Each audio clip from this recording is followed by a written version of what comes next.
Вирусите нападнаа. Пациенти од Штип, Кочани, Берово и другите градови од регионот ја наполнија Штипската болница.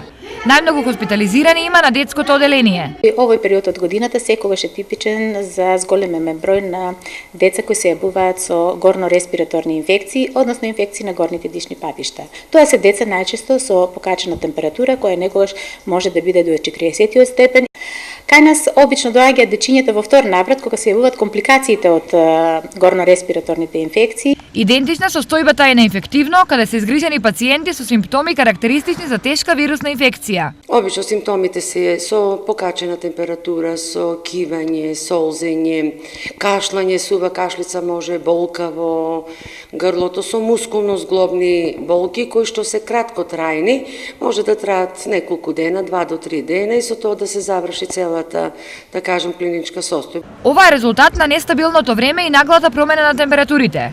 Влошување на времето, односно на причината за болест, метеоролозите допрева очекуваат. Ќе дува засилен северен ветер кој ќе доведе кој ќе донесе опаѓање на дневните температури од сабота, а од недела ова опаѓање на температурите ќе се подсуствува и кај утринските температури.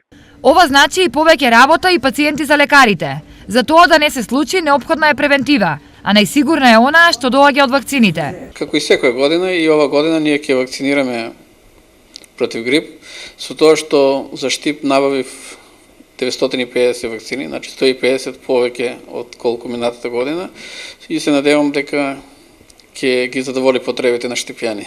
Вакцините ќе пристигнат по 20 октомври, а до тогаш остануваат витамините, повеќе овошје и зеленчук.